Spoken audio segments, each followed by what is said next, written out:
ধরতে গেলে 1 সপ্তাহের ওভার হয়ে গেলেও আপনার ফ্রুট ভেজিটেবল এটা পচে না, তার মানে নিশ্চয়ই ওগুলোর ভিতরে কোনো কেমিক্যাল থাকে, সো এটা হার্মফুল।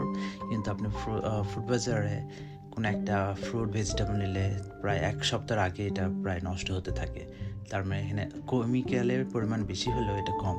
যেখানে আমি যেহেতু একটা ব্যানানা নিয়ে নিলাম, এই ব্যানানাটা হচ্ছে অর্গ্যানিক, অ্যান্ড অর্গ্যানিকটা আপনারা অবশ্যই খাবেন। যাদের গ্যাসের প্রবলেম আছে আপনারা ট্রাই করবেন যে কোনো আইটেম অর্গ্যানিক নিতে।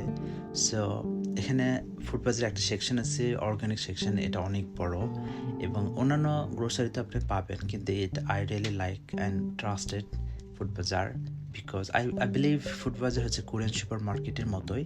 আপনি সব আইটেম একদিকে রেগুলার পাবেন, একদিকে হচ্ছে for organic, and this is Y I like to do grocery mostly here.